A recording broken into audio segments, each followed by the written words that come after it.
கர்த்தருடைய பரிசுத்த நாமத்துக்கு ஸ்தோத்திரம். கிறிஸ்துவுக்குள்ள பிரியமானவர்களே, எல்லோரும் எப்படி இருக்கிறீங்க? கிறிஸ்துவுக்குள்ள சோமாக இருப்பீர்கள் என்று கர்த்தருக்குள்ள விசுவாசிக்கிறேன். இப்போது ஒரு புதிய செய்தி தொடரை நம்ம ஆரம்பிக்கலான்னு இருக்கிறோம். அந்த செய்தி தொடருடைய தலைப்பு சுவிசேஷத்தின் சம்பவங்கள். 4 சுவிசேஷத்தில் உள்ள சம்பவங்களை குறித்து தொடர்ச்சியாக நம்ம பேச இருக்கிறோம். தொடர்ந்து நீங்கள் அதெல்லாம் பாருங்கள். ஏற்கனவே முதலாவது கிறிஸ்துவுக்குள்ளான ஆத்மா என்கிற ஒரு தொடர் செய்தியை பேசியிருக்கிறோம். அது ஒரு 40 வீடியோ ஏற்கனவே நம்ம அதை பேசியிருக்கோம், நீங்கள் பார்த்துருப்பீங்கன்னு நம்புகிறோம். ரெண்டாவது விசுவாச அறிக்கை என்கிற ஒரு தொடர் செய்தி, அது 62 பாகமாக பேசியிருக்கிறோம்.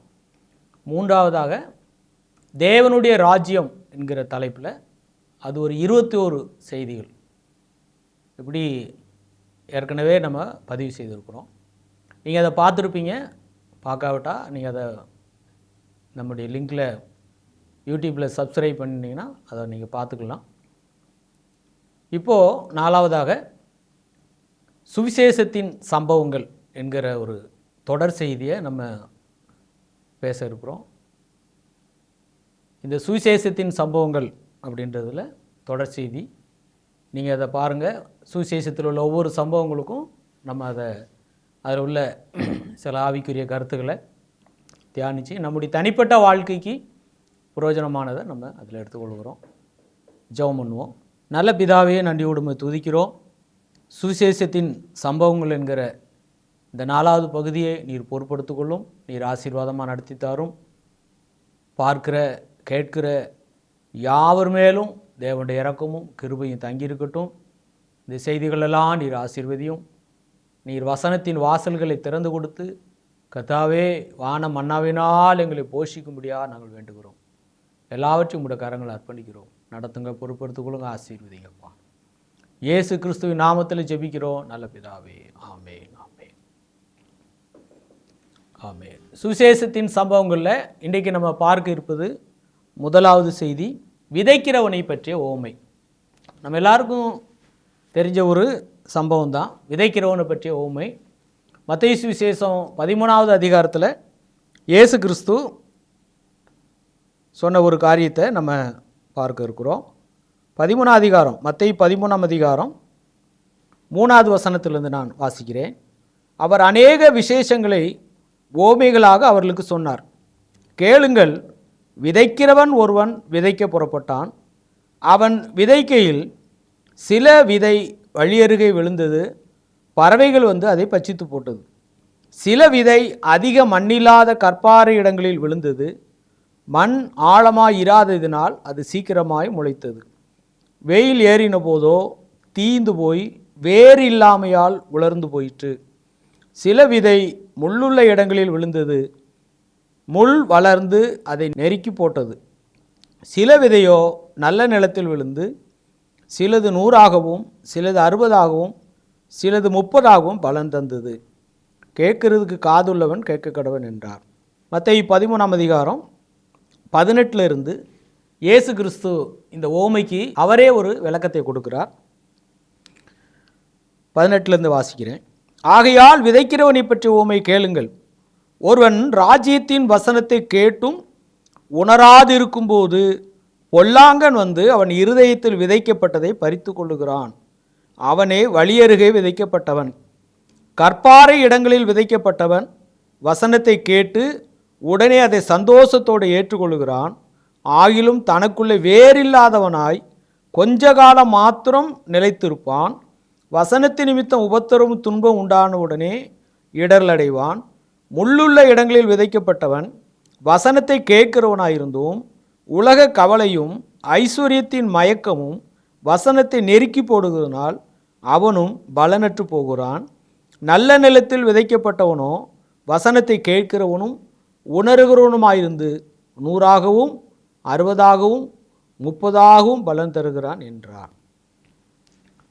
ஆமென். அருமையானவர்களே, ஆண்டவராக இயேசு கிறிஸ்து ஓமையில் முதலாவது அவர் சொல்லுகிற ஒரு வார்த்தை என்னென்னா, கேளுங்கள். 3ஆம் வசனம், கேளுங்கள், விதைக்கிறவன் ஒருவன் விதைக்க புறப்பட்டான். அல்லேலூயா. விதைக்கிறவன் விதைக்க புறப்பட்டான். லூக்கா 8ஆம் அதிகாரம் 11வது வசனத்தில் இயேசு என்ன சொல்கிறார்னா, விதை தேவனுடைய வசனம். விதைக்கணும். என்ன விதைக்கணும்? விதை தேவனுடைய வசனம். ஆதியாகமம் 8ஆம் அதிகாரம் 22வது வசனத்தில் வாசிக்கிறோம், விதைப்பும் அறுப்பும். விதைப்பும் அறுப்பும். அறுவடை செய்யணுமானா என்ன செய்யணும்? விதைக்கணும். அல்லேலூயா. உலக வாழ்க்கையில் பூமிக்குரிய காரியத்தில் விவசாயம் பண்ணுறவங்க என்ன செய்கிறாங்க? விதைக்கிறாங்க. அவங்க விதைக்காமல் ஒரு அறுவடையை அவங்களால பார்க்க முடியாது. நல்ல பலன் வேணும், நிறைவான பலன் வேணுமானா விதைக்கணும் அப்படின்றது ஒரு இயற்கையான விதி. விவசாயம் பண்ணாமல் இல்லாவிட்ட விதைக்காமல் அவங்க அறுவடை பண்ண முடியாது. எந்த ஒரு வருமானமும் வேணுமானா அதுக்கு முந்தைய ஒரு விதைப்பு அவசியமாக இருக்கிறது. அப்போ இந்த இடத்துல இயேசு இந்த விதைப்பு அப்படின்றது எதை அடையாளப்படுத்துகிறான்னு சொன்னால், விதை தேவனுடைய வசனம். லூக்கா சுவிசேஷம் 8:11 இயேசு கிறிஸ்துவ அதுக்கு விளக்கம் கொடுக்குறார். விதை தேவனுடைய வசனம். அப்போ இந்த தேவனுடைய வசனத்தை விதைக்கணும் அப்படின்னு சொல்லி இயேசு சொல்கிறார். எங்கே விதைக்கணும்? தேவனுடைய வசனத்தை எங்கே விதைக்கணும்? தேவனுடைய வசனத்தை நம்ம இருதயத்தில் விசுவாசித்து வாயினால் பேசும்போது நாம் விதைக்கிறோம். ஆமென். தேவனுடைய வசனத்தை இருதயத்தில் விசுவாசித்து வாயினால் அறிக்கை செய்யும்போது நாம் விதைக்கிறோம். ரோமர் 10ஆம் அதிகாரம் 8-9 வசனம், இந்த வார்த்தை உனக்கு சமீபமாய் உன் வாயிலும் உன் இருதயத்திலும் இருக்கிறது என்று சொல்லுகிறது. இந்த வார்த்தை நாங்கள் பிரசங்கிக்கிற விசுவாசத்தின் வார்த்தையே. என்னவென்றால், கர்த்தராகிய இயேசுவை நீ உன் வாயினாலே அறிக்கையிட்டு தேவன் அவரை மரித்தோரிலிருந்து எழுப்பினார் என்று உன் இருதயத்திலே விசுவாசித்தால் ரட்சிக்கப்படுவாய். தேவன் அவரை மரித்தோரிலிருந்து எழுப்பினார் என்று உன் இருதயத்திலே விசுவாசித்தால் ரட்சிக்கப்படுவாய். இந்த வார்த்தை நாங்கள் பிரசங்கிக்கிற விசுவாசத்தின் வார்த்தைன்னு சொல்லி அப்போஸ்தலனாகிய பவுல் சொல்கிறார். வார்த்தைன்னு சொன்ன யாரு? வார்த்தை தான் இயேசு. யோவான் சுவிசேஷம் 1ஆம் அதிகாரம் 1வது வசனத்தில் ஆதியிலே வார்த்தை இருந்தது, அந்த வார்த்தை தேவனிடத்தில் இருந்தது, அந்த வார்த்தை தேவனாக இருந்தது. ஆமென். ஆதியிலே வார்த்தை இருந்தது, அந்த வார்த்தை தேவனிடத்தில் இருந்தது, அந்த வார்த்தை தேவனாக இருந்தது. அப்போ அந்த வார்த்தை தான் நாங்கள் பிரசங்கிக்கிற விசுவாசத்தின் வார்த்தை. அப்போ அந்த பிரசங்கிக்கிற விசுவாசத்தின் வார்த்தையே என்று சொல்கிறார். கர்த்தராகிய இயேசுவை நீ உன் வாயினாலே அறிக்கையிட்டு தேவன் அவரை மரித்தோரிலிருந்து எழுப்பினார் என்று உன் இருதயத்தில் விசுவாசித்தால் ரட்சிக்கப்படுவாய். அப்போ இந்த வசனத்தை விதை தேவனுடைய வசனம் விதைக்கணும் அப்படின்னா என்ன அர்த்தம்? என்ன செய்யணும்? நம்ம என்ன செய்யணும்? இந்த வசனங்களை வார்த்தையாகிய இயேசுவை இருதயத்தில் விசுவாசித்து வாயினால் அறிக்கை செய்யுது. அப்பொழுது ரட்சிக்கப்படுவாயின்னு சொல்கிறார். அப்பொழுது பலன் கிடைக்கும்னு சொல்கிறார். அப்போ நமக்கு பலன் வேணும், நமக்கு நல்ல பலன் வேணும். 30ஆகும் 60ஆகும் 100ஆகும் பலன் கொடுத்துன்னு சொல்கிறார். ஆனால் அந்த 3 விதமான நிலத்துலையும் பலன் இல்லை, பலன் கொடுக்கலை. ஏன் பலன் கொடுக்கலை? அது அங்கே வேலை செய்யலை. ஏன்னு சொன்னால் இயேசு சொல்கிறாரு, அது வழியருகே விழுந்தது. விதைக்க 4 வசனம் 13:4, அவன் விதைக்கையில் சில விதை வழியருகே விழுந்தது, பறவைகள் வந்து அதை பச்சித்து போட்டது. அப்போ இந்த வழியருகே அப்படின்றதுனா வழி யாரு? ஆண்டவராக இயேசு கிறிஸ்து. அல்லேலூயா. வழி அருகே அப்படின்றது கிறிஸ்துவுக்கு வெளியே. அப்போ கிறிஸ்துவுக்கு வெளியே என்ன கிடையாதுன்னா ஒரு பலன் கொடுக்குற வாழ்க்கை இல்லை. பலன் கொடுக்கணுமானா நம்ம யாருக்குள்ள? அவருக்குள்ளே தான் பலன் கொடுக்கணும். கர்த்தராகிய இயேசுவை தேவன் எழுப்பினார் என்று இருதயத்தில் விசுவாசித்தால் ரட்சிக்கப்படுவாய். கர்த்தராகிய இயேசுவை தேவன் மரித்தோரிலிருந்து எழுப்பினார் என்று உன் இருதயத்திலே விசுவாசித்தால், வாயினாலே அறிக்கை செய்தால், அப்போ இந்த வாயினால் அறிக்கை செய்கிற வாழ்க்கை, அந்த வாழ்க்கைக்கு பேர் தான் விதைக்கிற வாழ்க்கை. ஆதியாகமம் 26ஆம் அதிகாரம் 12வது வசனத்தில் படிக்கிறோம், ஈசாக்கு அந்த தேசத்திலே விதை விதைத்தான், கர்த்தர் அவனை ஆசீர்வதித்ததினால் அந்த வருஷத்திலே 100 மடங்கு பலனடைந்தான். அவன் ஐஸ்வர்யவனாகி வர வர விருத்தி அடைந்து மகா பெரியவனானான். அவனுக்கு ஆட்டு மந்தையும் மாட்டு மந்தையும் அநேக பணிவிடைக்காரர் இருந்தபடியினால் பெலிஸ்தர் அவன் பேரில் பொறாமை கொண்டு. அப்போ கர்த்தருடைய ஆசீர்வாதம் நமக்கு வேணும். கர்த்தர் ஆசீர்வதிக்கணும்னு எல்லாரும் எதிர்பார்க்குறோம். கர்த்தர் ஆசீர்வதிக்கணும்னு விரும்புகிற எல்லாரும் விதைக்கணும்னு சொல்லி இயேசு சொல்கிறார். அப்போது ஒரு மனுஷனை கர்த்தர் ஆசீர்வதித்தால் மட்டும்தான் அது ஆசீர்வாதமாக இருக்கும். கர்த்தரின் ஆசீர்வாதமே ஐஸ்வர்யத்தை தரும், அதோடு அவர் வேதனையும் கூட்டாருன்னு சொல்லி நீதிமொழிகளில் படிக்கிறோம். அப்போ கர்த்தரின் ஆசீர்வாதம், கர்த்தர் ஆசீர்வதித்ததுனால். அல்லேலூயா. இங்கே பாருங்கள், அருமையான ஒரு நல்ல சம்பவம் ஆதியாகமத்தில் படித்தோம். அந்த தேசத்திலே ஈசாக்கு அந்த தேசத்திலே விதை விதைத்தான், கர்த்தர் அவனை ஆசீர்வதித்ததுனால். அப்போ யார் ஆசீர்வதித்தது? கர்த்தர் ஆசீர்வதித்தா தான் அது ஆசீர்வாதமாக இருக்கும். கர்த்தர் அவனை ஆசீர்வதித்ததுனால் அந்த வருஷத்திலே 100 மடங்கு பலன் அடைந்தான். இந்த 100 மடங்கு பலன் என்பது ஒரு பரிபூர்ணமான ஒரு நிறைவுள்ள ஒரு வாழ்க்கை. அல்லேலூயா. குறைவில்லாத ஒரு நிறைவுள்ள வாழ்க்கை. இந்த குறைவில்லாத நிறைவுள்ள வாழ்க்கைக்கு நம்ம என்ன செய்யணும்? விதைக்கணும்னு சொல்லி இயேசு சொல்கிறார். விதை தேவனுடைய வசனம். அப்போது விதைக்கையில் சில விதை வழியருக விழுந்தது. மத்தேயு 13:18-19 வாசிக்கிறேன். ஆகையால் விதைக்கிறவனை பற்றி ஓமை கேளுங்கள். ஒருவன் ராஜ்யத்தின் வசனத்தை கேட்டும் உணராதிருக்கும் போது பொல்லாங்கன் வந்து அவன் இருதயத்தில் விதைக்கப்பட்டதை பறித்து கொள்ளுகிறான், அவனே வழியருகே விதைக்கப்பட்டவன். இப்போ பொல்லாங்கன் வந்து அந்த விதையை பறித்து கொள்ளுகிறான் அப்படின்னு சொல்கிறார். அப்போ ராஜ்யத்தின் வசனம், ராஜ்யம் நம்மளை யாராக மாற்றுது? தேவனுடைய ராஜ்யம், பரலோக ராஜ்யத்துக்குரிய வசனம் நம்மளை பரலோகமாகவே மாற்றக்கூடியது. அல்லேலூயா. பரலோக ராஜ்யத்தின் வசனம் நம்முடைய வாழ்க்கையவே பரலோகமாக மாற்றக்கூடியது. பரலோகம்னா என்னது? அங்கே சாத்தான் இல்லை, நோய் இல்லை, பேய் இல்லை, எந்த தொல்லையும் இல்லை. வெளிப்படுத்தல் 21:4 படிக்கிறோம், அவர்களுடைய கண்ணீர் யாவையும் தேவன் துடைப்பார், இனி மரணமும் இல்லை, வருத்தமும் இல்லை, அலறுதலும் இல்லை, முந்தினவைகள் எல்லாம் ஒளிந்து போயின என்று சொல்கிறார். இதுதான் பரலோகம். ஆமென். பரலோகத்தில் குறை சொல்லக்கூடிய காரியம் இது இருக்காது. அல்லேலூயா. அதான் ராஜ்யத்தின் வசனம்.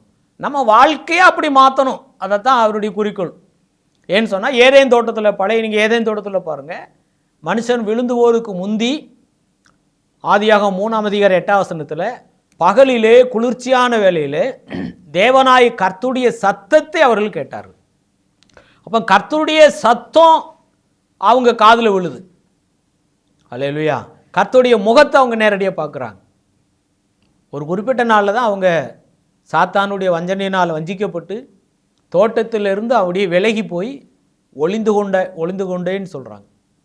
அப்போது ஆண்டவர் கேட்குறாரு, ஆதாமே ஆதாமே எங்கே இருக்கிறாய்? அவங்க சொல்கிறாங்க, நாங்கள் ஒளிஞ்சுக்கிட்டு இருக்கிறோம், தோட்டத்தின் நடுவே ஒளிந்து கொண்டு இருக்கிறோம். அப்போது மனுஷனும் தேவனும் உறவாடணும், மனுஷனும் தேவனும் ஐக்கியமாக இருக்கணும்.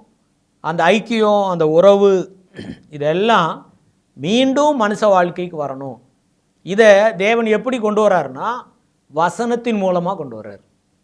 வசனத்தின் மூலமாக. அதனால தான் யோவான் சுவிசேஷம் 1:1 ஆதியிலே வார்த்தை இருந்தது. ஆதியிலே, நீங்கள் ஆதியாகமம் 1:1 படிங்க. ஆதியிலே தேவன் வானத்தையும் பூமியையும் சிருஷ்டித்தார்.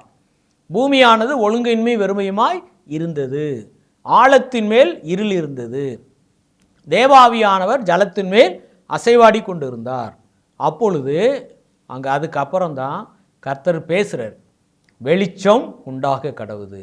அப்போ வார்த்தை வந்த பிறகு தான் வெளிச்சம் உண்டாக கடவுதுன்னு சொல்லி கர்த்தர் பேசின பிறகு வார்த்தை வந்த உடனே சிருஷ்டிப்பு கிரியை ஆரம்பிக்குது. அப்போது மனுஷனுடைய வாழ்க்கையும் ஒழுங்கில்லாமலும் வெறுமையுமா இருக்குது. அப்போ வெறுமையாக இருக்கிற இந்த வாழ்க்கைக்குள்ளே மறுபடியும் வெளிச்சத்தை கொண்டு வரணும், மறுபடியும் சமாதானத்தை கொண்டு வரணும், மறுபடியும் இவங்களை பரலோகத்துக்குரியவங்களாக மாற்றணும், மறுபடியும் இவங்களை தேவனுடைய ராஜ்யத்தின் பிள்ளைகளாக மாற்றணும், இவங்களை தெய்வீக அனுபவம் உள்ளவங்களாக மாற்றணும், வெற்றி அடையக்கூடியவங்களாக மாற்றணும், நிறைவுள்ளவங்களாக மாற்றணும்.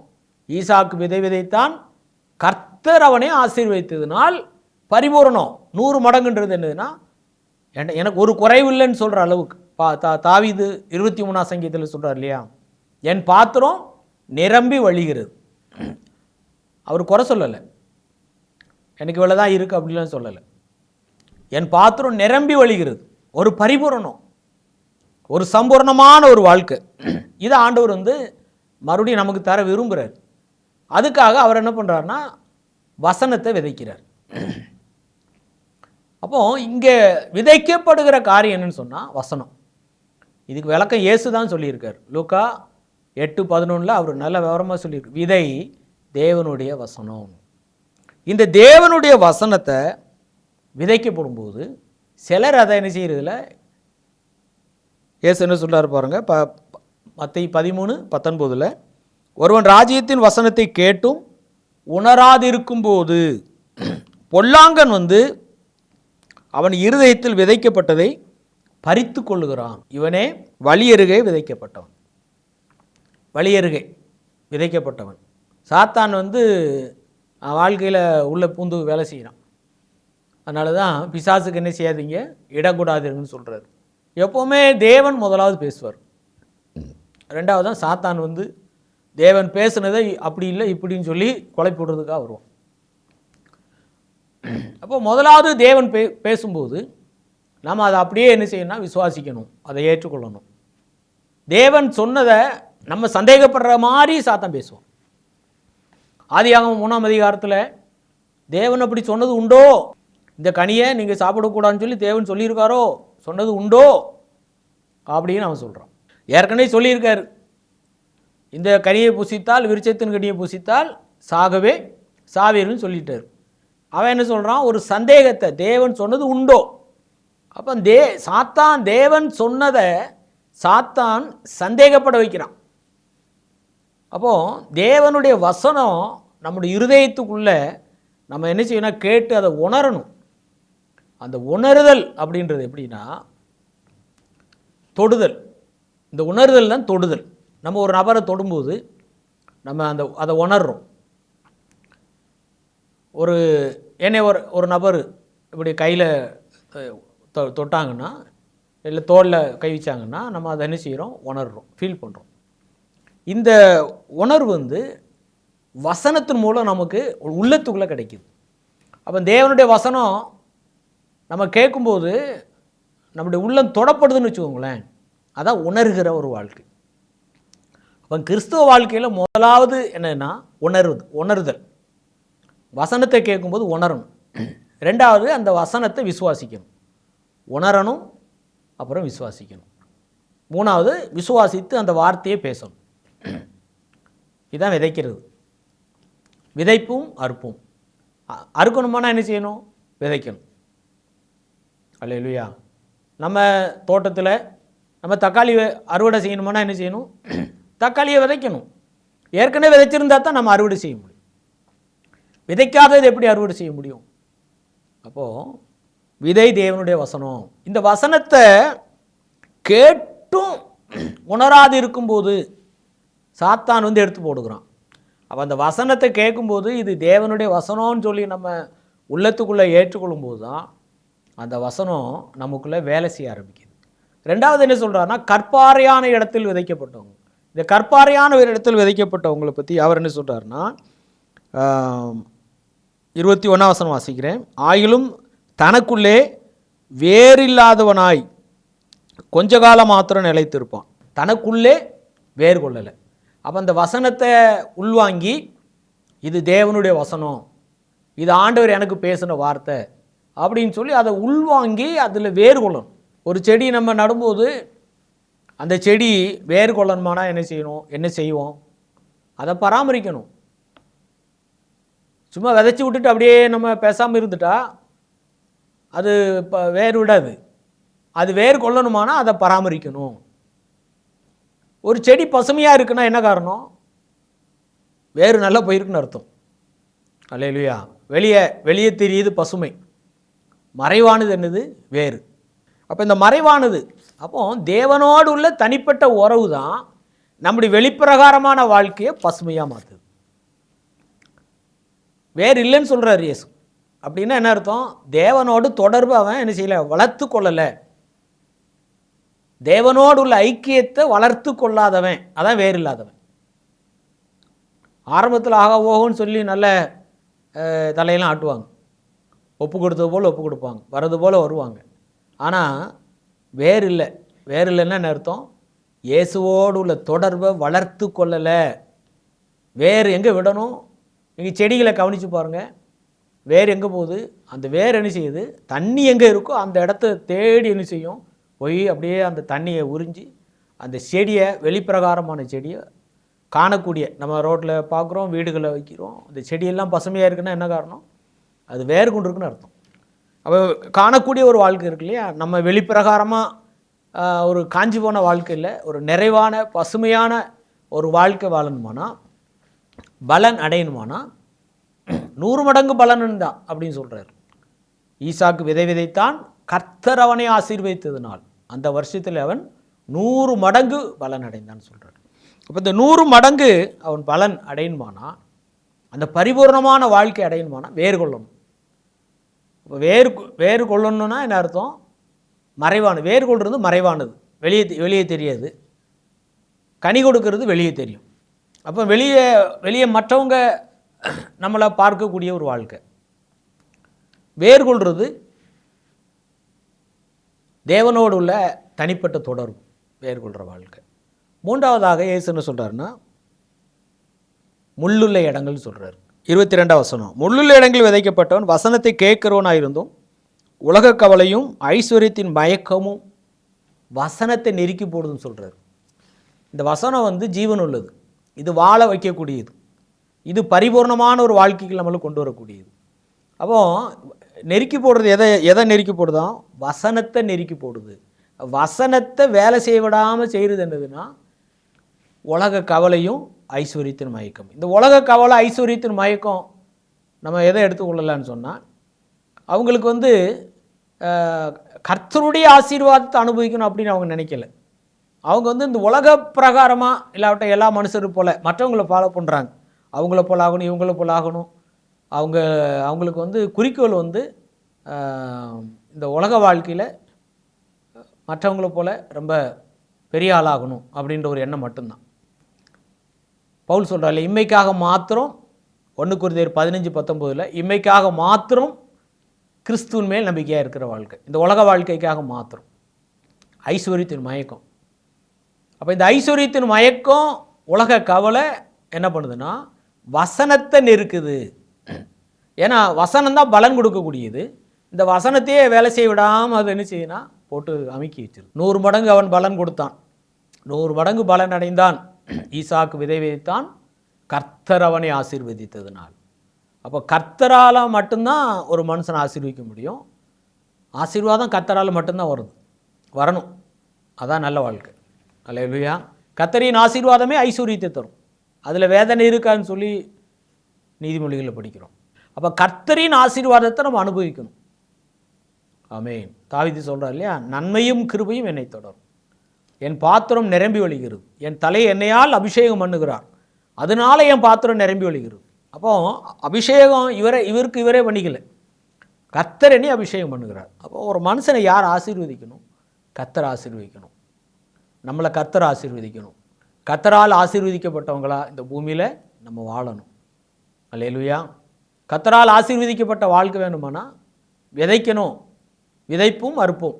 ஆதியாகமத்தில் சொல்லிட்டார் 8:22 விதைப்பும் அறுப்போம். அப்போ அந்த விதைச்சா தான் அறுக்க முடியும். வெறும் அறுவடை மட்டும் எதிர்பார்த்துடக்கூடாது, அதுக்கு முந்தி விதைக்கணும். பரிபூர்ணத்தை மட்டும், நம்ம பரிபூர்ணமான வாழ்க்கையை மட்டும் எதிர்பார்த்துருந்தா சரி வராது. ஆனால் பரிபூர்ணமான வாழ்க்கை, அந்த நிறைவுள்ள ஒரு வாழ்க்கை தேவனுடைய மனசில் உள்ள ஒரு காரியம்தான். ஆனாலும் அதுக்கு முந்தி நம்ம என்ன செய்யணும்? விதைக்கணும். ஈசாக்கு விதை விதைத்தான், கர்த்தர் அவனை ஆசீர்வதித்தனால் அந்த வருஷத்தில் அவன் 100 மடங்கு பலனடைந்தான். அல்லேலூயா. அருமையானவர்களே, இந்த அருமையான இந்த தொடர் செய்தியை நீங்கள் தொடர்ந்து பாருங்கள். சுவிசேஷத்தின் சம்பவங்கள் ஒவ்வொரு செய்தியும் நிச்சயமாக நம்முடைய தனிப்பட்ட வாழ்க்கைக்கு பிரயோஜனமாக இருக்கும். இந்த செய்தியெல்லாம் பாருங்கள். கர்த்தர் உங்களை ஆசீர்வதிப்பார். நாமும் விதைப்போம், நல்ல பலனை அறுவடை செய்வோம். கர்த்தருக்கு ஸ்தோத்திரம்.